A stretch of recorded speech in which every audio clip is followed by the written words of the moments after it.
Hi class, how are you today? I predict there's about a 10% chance that 5 of you said yes and 3 of you answered great. That's nice. Learning target for today is to be able to calculate probabilities of multiple events. You're a 3 if you can calculate probabilities of multiple events. You're a 2 if you can calculate probabilities of multiple events some of the time. 1, you can calculate probabilities of multiple events if they are independent and or mutually exclusive. And 0, you cannot calculate probabilities of multiple events. Let's get started. Section 4.2, some probability rules, compound events. Focus points. Compute probabilities of general compound events. Compute probabilities of involving independent events or mutually exclusive events. And use survey results to compute conditional probabilities. Conditional probability and multiplication rules. So independent events. 2 events are independent if the occurrence or non-occurrence of one event does not change the probability that the other event will occur. So what that means is you have 2 events happening, but the effect of one happening doesn't affect that the other one will or will not happen. They have no effect on each other. The rule to find the probability of independent events, and to denote probability we always say P and then the parentheses, which is P of, so in this case P of A and B equals P of A times P of B. So the probability that A will happen times the probability that B will happen. If the events are dependent, then we must take into account the changes in the probability of one event caused by the occurrence of the other event. The notation P of A given B denotes the probability that event A will occur given that B has occurred. This is called conditional probability. So we're dealing with the condition that B has occurred, and then we're looking at the probability that A occurs. So it's the probability that if B occurs, then A will occur. Hey, anyone took geometry before? Conditional statements? Huh? If, then? No? Okay. We read probability of A given B as, well, what I just said. If A and B are dependent events, then P of A does not equal P of A given B, because the occurrence of event B has changed the probability that event A will occur. So if P of A does not equal P of A given B, then they are dependent events. But if they are equal, then they're independent events. A standard notation is having a line in between A and B. So P of A given B, you have P of A, the line, then B. P of A given B. The multiplication rule for any events at all, whether they be independent or dependent, is P of A and B is P of A times P of B given A, or if you know the opposite, then P of A and B is P of B times P of A given B. So it depends on which ones you're looking at. We'll use either Formula 5 or Formula 6 according to the information available. So, like I just said, whether you use Formula 5 or Formula 6 depends on what you have or what's going on. Formulas 4, 5, and 6, 4 being the one with independent, 5 and 6 being any, constitute the multiplication rules of probability. They help us compute the probability of events happening together when the sample space is too large for convenient reference or when it is not completely known. For conditional probability, observe that the multiplication rule P of A and B equals P of B times P of A given B can be solved for P of A given B, leading to this, where P of A given B is equal to P of A and B over P of B. So if instead you know P of A and B and you know P of B, you can then find P of A given B. And you can do the opposite if you have if you're trying to find P of B given A, then you just replace A with B and B with A.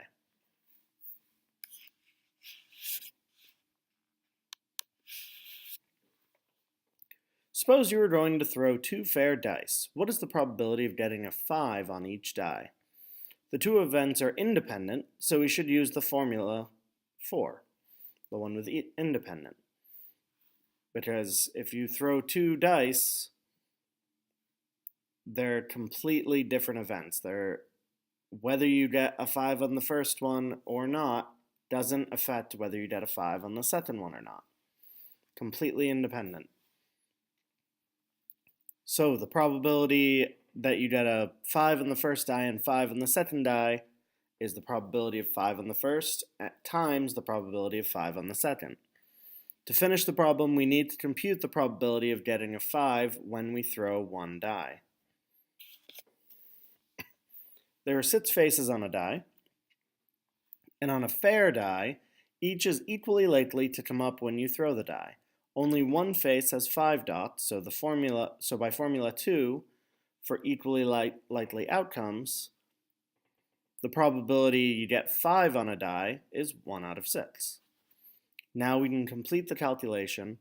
Probability 5 on the first die and probability of 5 on the second die is the probability of 5 on the first times the probability of 5 on the second. So 1 over 6 times 1 over 6, which equals 1 over 36. So we just took each probability, multiplied them together, and got 1 over 36. Last time we learned about sample space, so here's an example of using sample space instead of the rule and show how it works.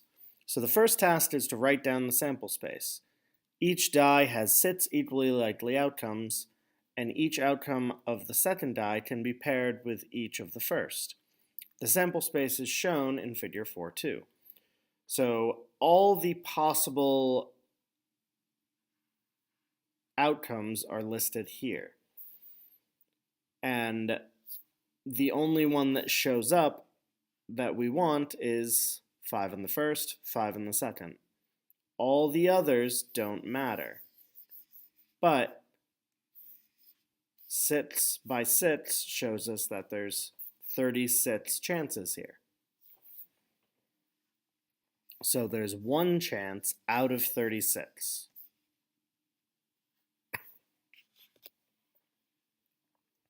The total number of outcomes is 36, and the only one favorable to 5 on the first die and 5 on the second.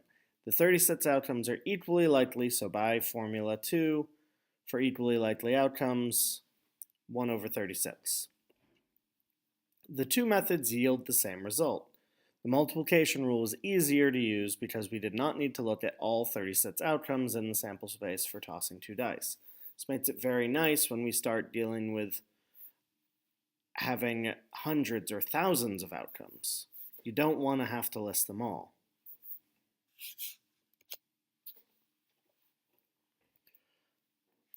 So, just a quick review on how to use the multiplication rules. First, determine whether A and B are independent events. If probability of A is equal to the probability of A given B, then the events are independent. Then, if they're independent events, you use formula 4. If they're any events, then you use 5 or 6, depending on what information you have. Addition rules. One of the multiplication rules can be used anytime we are trying to find the probability of two events happening together. Pictorially, we are looking for the probability of the shaded region in 4.4a. So we want the probability that A and B happen. That's what we were looking for. Probability that both can happen.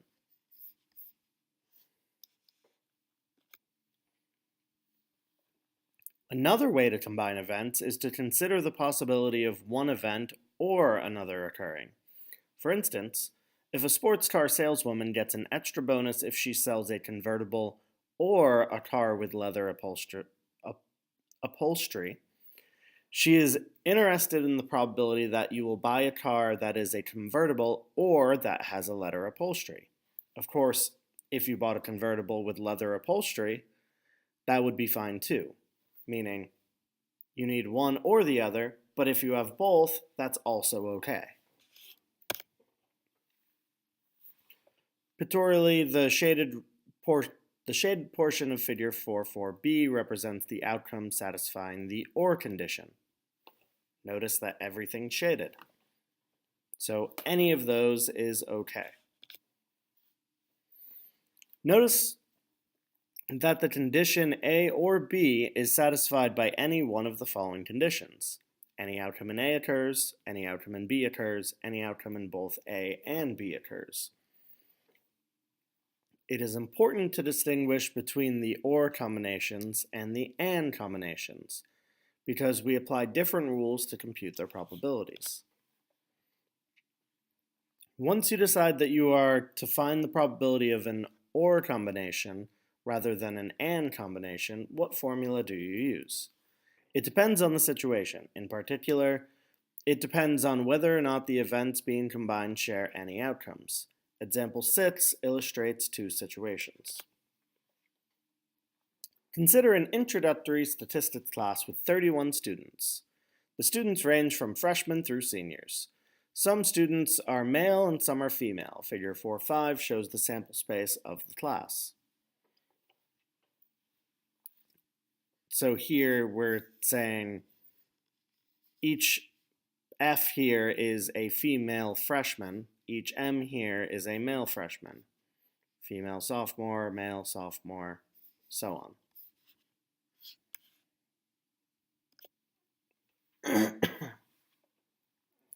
Suppose we select one student at random from the class. Find the probability that the student is either a freshman or a sophomore. Since there are 15 freshmen out of 31 students, probability of having a freshman is 15 out of 31. Since there are 8 sophomores out of 31 students, probability that it's a sophomore is 8 out of 31. So the probability of either, you add them together. 15 out of 31 plus 8 out of 31 is 21 out of 31, or 0.742. Notice that we can simply add the probability of freshmen to the probability of sophomores to find the probability that a student selected at random will be either a freshman or a sophomore. No student can be both a freshman and a sophomore at the same time. Select one student at random from the class. What is the probability that the student is either a male or a sophomore? Notice what's going to happen here? Do you? Do you? Let's see. Here we note that probability of a sophomore is 8 out of 31, and the probability of a male is 14 out of 31. So the probability that they're a sophomore and male is 5 out of 31. How many sophomores are male? If we simply add the probability of sophomore and the probability of male, we're including the probability of sophomore and male twice in the sum. To compensate for this double summing, we simply subtract the probability of sophomore and male from the sum. Therefore, the probability of sophomore or male is the probability of sophomore plus the probability of male minus the probability of sophomore and male. So 8 out of 31 plus 14 over 31 minus 5 out of 31, which gives you 17 out of 31, or 0.548. We say the events A and B are mutually exclusive or disjoint if they cannot occur together.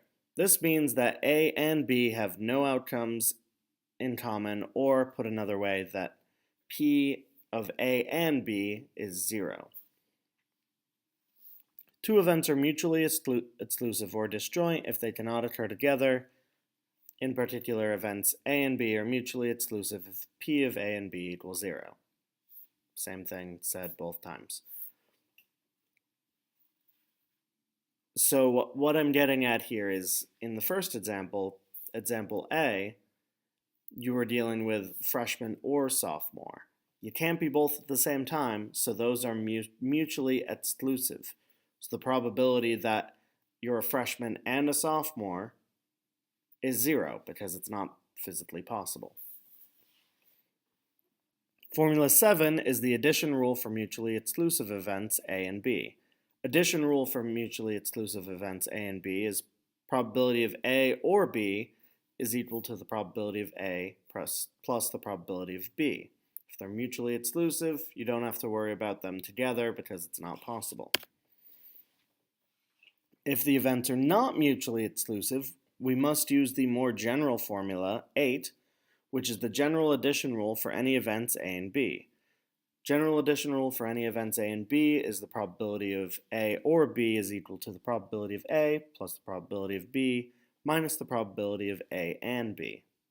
So you gotta subtract out when it's both so you don't have that in twice. How to use the addition rules. First, determine whether or not they're mutually exclusive. Second, if they are mutually exclusive, add them together. If they're any events, they can be mutually exclusive as well. You can use that because P of A and B will just be 0. But no matter what, any events, you add them together and subtract when you have both. So subtract the probability that both happen. Laura is playing Monopoly. On her next move, she needs to throw a sum bigger than 8 on the 2 dice in order to land on her own property and pass go. What is the probability that Laura will roll a sum bigger than 8? When 2 dice are thrown, the largest sum that can come up is 12. Consequently, the only sums larger than 8 are 9, 10, 11, and 12. These outcomes are mutually exclusive, since only one of these sums can occur on one throw of the dice. The probability of throwing more than 8 is the same as the probability of 9 or 10 or 11 or 12. Since the events are mutually exclusive, you can just add up the probabilities. So having a 9, you have 4 out of 36 chances. Having a 10, you have 3 out of 36 chances. Having a 2, you have 2 out of 36 chances. And having a 12, you have 1 out of 36 chances. So you may think, how do you get those numbers? Well, think of dice. To get a 12, you need a 6 and a 6. So that's one chance of happening. To have an 11, you need to throw a 5, then a 6, or a 6, then a 5. So 2 chances of that happening. A 10, you can throw a 5 and a 5, or a 4, then a 6, or a 6, then a 4. And for 9, you can do a 6, then a 3, or a 3, then a 6, or a 5, then a 4, or a 4, then a 5. So add them all up, you get 10 out of 36, which reduces to 5 out of 18. So the probability of throwing more than an 8 is 5 out of 18. To get specific values of those probabilities, again, as I said, so ignore the circle.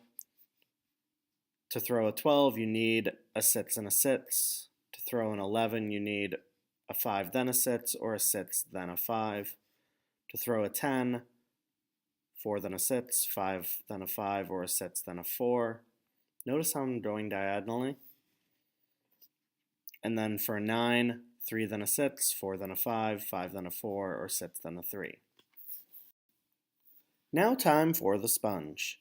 2 problems with multiple parts. First one, given the probability of A is 0.7 and the probability of B is 0.5. Part A, if A and B are independent events, compute probability of A and B. Part B, if probability of A given B is 0.6, compute the probability of A and B. And then part C, can A and B be mutually exclusive events? Then number 2, you roll 2 fair dice, a blue one and a yellow one. Are these events independent? Then find the probability of 4 on a blue die and 2 on the yellow die. And then C, find the probability of getting a sum of 10. Alright, that's it for the lesson. Once again, please make sure to take notes on the entire lesson, all of it, including the sponge. Gotta attempt it. Please take a picture of everything, submit it all to Google Classroom, and have a good night.